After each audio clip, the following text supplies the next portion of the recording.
they are practically begging here now at this point, as Jakob Poeltl has been on the Toronto Raptors for another season, and another season has gone by where the LA Lakers are interested, are pushing to steal him away from this Toronto Raptors team. So we'll break down this update as well as another update regarding Chris Boucher, as we had multiple insights drop regarding the Toronto Raptors' current approach to their big man situation heading into this year's offseason. So we have a lot of stuff to break down out here in this video, but before we do, folks, as always, if you're part of the 52% of our viewers that haven't hit the subscribe button just yet, make sure you guys hit that subscribe button. I know it's the offseason here right now, and I'm sure there's a bunch of Leafs fans at this point that might be looking for, to look at some other sports after that just desperate Game 7 loss that we witnessed the other day. So make sure you guys hit that subscribe button if you don't want to miss a single thing regarding this Toronto Raptors team. But let's dive into it, because as we know, the LA Lakers, their fans, they all feel like they should be entitled to any good player across the NBA. And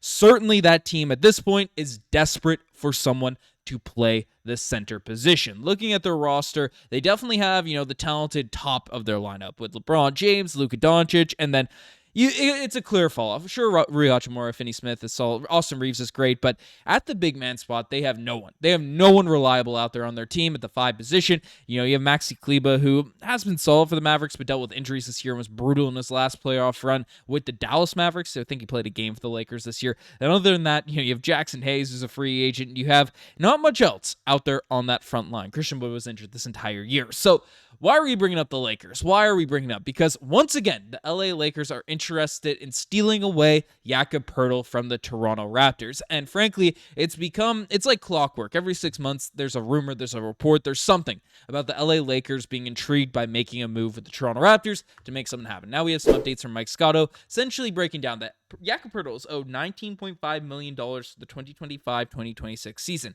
and has a player option for the same figure at the 26-27 season. Should Poeltl not get an extension done with Toronto, a team such as the Los Angeles Lakers, who are seeking to have an upgrade at center, could have trade interest. So the Lakers are linked here now at this point. Frankly, there's a more juicy part to this, in my opinion, than just this Lakers connection. But I'm just going to shut this down at this point here. Now, we looked at the Lakers roster. There's no one on this team. No one on this team that I'm that interested in giving up Jakob Poeltl for, unless it's, Austin Reeves. And even then, yes, Austin Reeves would be an upgrade in terms of his scoring and stuff on Jakob Poeltl, but in terms of overall basketball players, we need someone to play defense. We need someone to anchor the paint. We'd be very thin at the center position, which is clear to get a very high-quality center the way Jakob Poeltl is, right? This man, 14.5 points per game, 9.6 rebounds, 3 assists, He's even shooting threes at the end of the season. Again, not at a high volume by any stretch of the imagination, but he did shoot a couple. I mean, Jakob Poeltl on the offensive and defensive end of the floor is just a whole step above a lot of the big men out there in the NBA. Again, he's a starting caliber, legitimate upper tier center in the league. So, are we dealing even with an Austin Reeves who gets you buckets, who's definitely maybe has some all-star upside if he reaches his ceiling? With the Raptors being so loaded on the wings, you can make some arguments, well, maybe you trade Barrett for another piece, whatever it is. I'm not that intrigued. So the package starts at Austin Reeves, and personally, I don't believe the LA Lakers would be that interested in giving up Reeves. Of course, you're not getting Luka LeBron. So, if we're trying to package Rui Hachimura and Dorian Finney-Smith and some combination of their young guys, I am saying hard no, passing on the LA Lakers. So that is what it is. But the more juicy part to this, frankly, for me, is, the extension talk and everything that's going on. And basically, Poeltl has previously signaled he'd like to get an extension done and remain a Toronto Raptor if possible. Ujiri called him a backbone to this Toronto Raptors team. So basically, the Toronto Raptors are interested in getting this done for their, for their Austrian big man. Again, Poeltl plays a position. I know he's a little bit older than your Scottie Barnes, your RJ Barrett's, Immanuel Quickley's, but he's still only 29 years old at this point. He's not old and washed by any stretch of the imagination. He's one of our best players, definitely one of our most impactful players out there on winning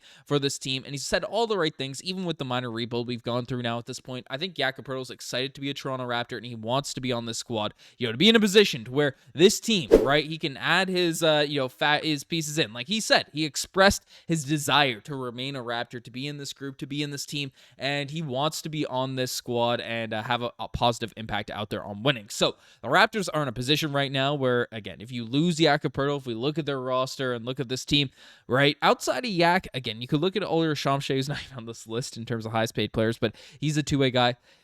We're not sure what's going to happen with Chris Boucher's future, but we do have an update there on that front, which we'll get to. But there's not a lot of players that we can look at going into next season as pieces that can play center. I mean, Mobo played a bit of center this year, but he's more of a natural 4 in the NBA.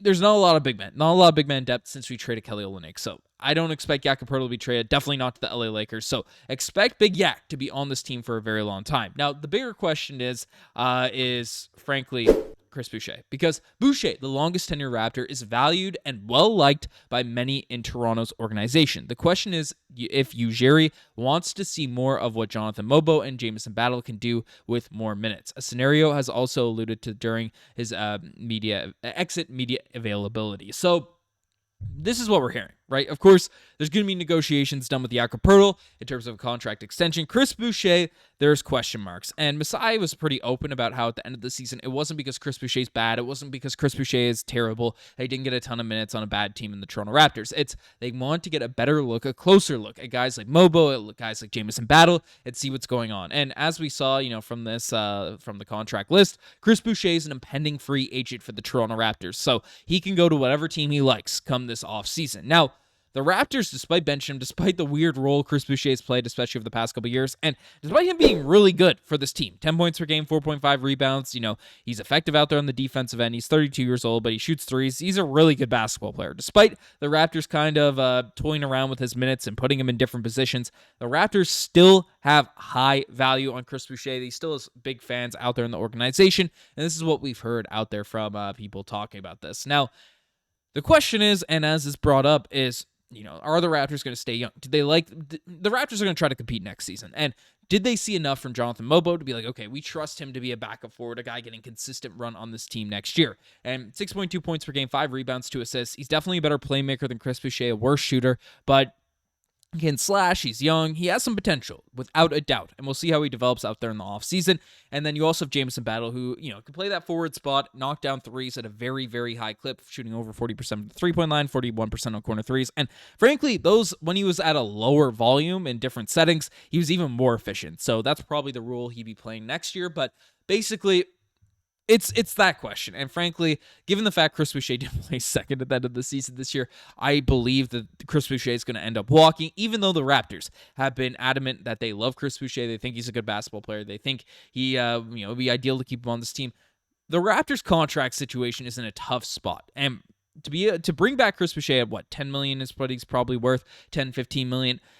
That's going to put you over the tax. And the Raptors, despite wanting to improve, despite wanting to be in that situation where you're competing again, maybe not for a championship, but make a run out there in the Eastern Conference, you don't want to be a tax team at this point. And it's not because I'm like, hey, Edward Rogers, I want you saving money. I want all the money that you make off the cell phone bills that are ridiculous across the country. We want you to keep your pockets fat. That's what we're looking for. That's not what I'm saying. But when you are a repeater tax offender out there in the NBA, so your salary cap is too high, then you start getting put into a situation where there are a lot more regulations and rules in regards to moves and transactions you can make. And if it gets really bad, you end up losing your draft picks. So the Toronto Raptors don't want to be in that situation. They don't want to be in that scenario. They want to be in a spot where, hey, we don't want to be a repeater team and we want to be good, but Chris Boucher might be, his future, despite the Raptors like him, still being open to bringing him back. Because again, a big trade could happen. The cap situation gets completely different.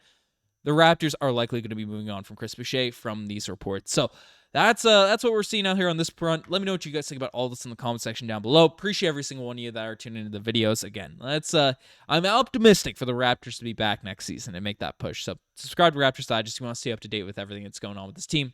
I'm signing out. Cheers.